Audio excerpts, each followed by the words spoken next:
I just wanted to say hi to all the new people coming to this channel. You guys are coming out of nowhere, so, hi. I know you guys want a face reveal, but I don't really like filming myself, so here's some pictures of me. Look at this one.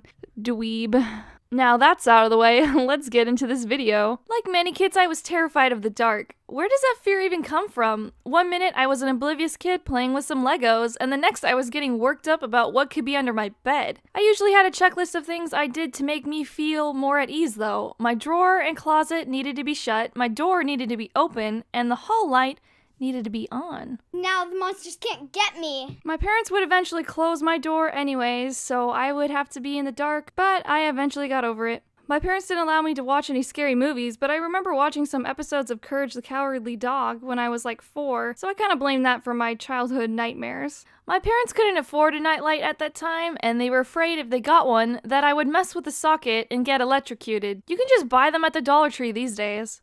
If you were like me and got constant nightmares, you should try lucid dreaming. Lucid dreaming is a dream in which you gain control by realizing you're in a dream. By gaining control of my dreams, I could get rid of monsters just by willing it away. These are some of the tricks I use when I'm trying to lucid dream. Your brain can only project in a dream what it already knows. It cannot control the laws of physics. Pinching your skin will cause it to continuously stretch. Looking at the ground will cause it to disappear. Looking up at the sky will turn it gray despite any time of the day, although this one time I looked up and it was black with some stage lights. Who knows, maybe dreams are some well put together simulation. Once you take control of your dream, you can do whatever you want. I personally like making myself fly.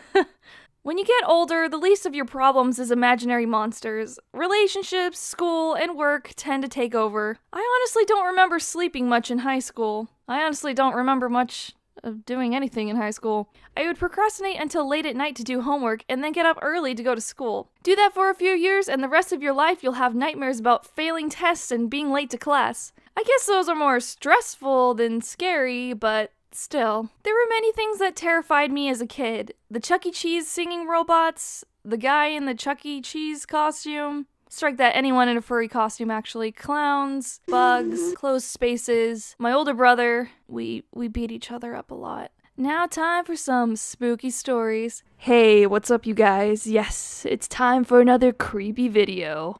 I know that most people don't believe in spirits, but I do.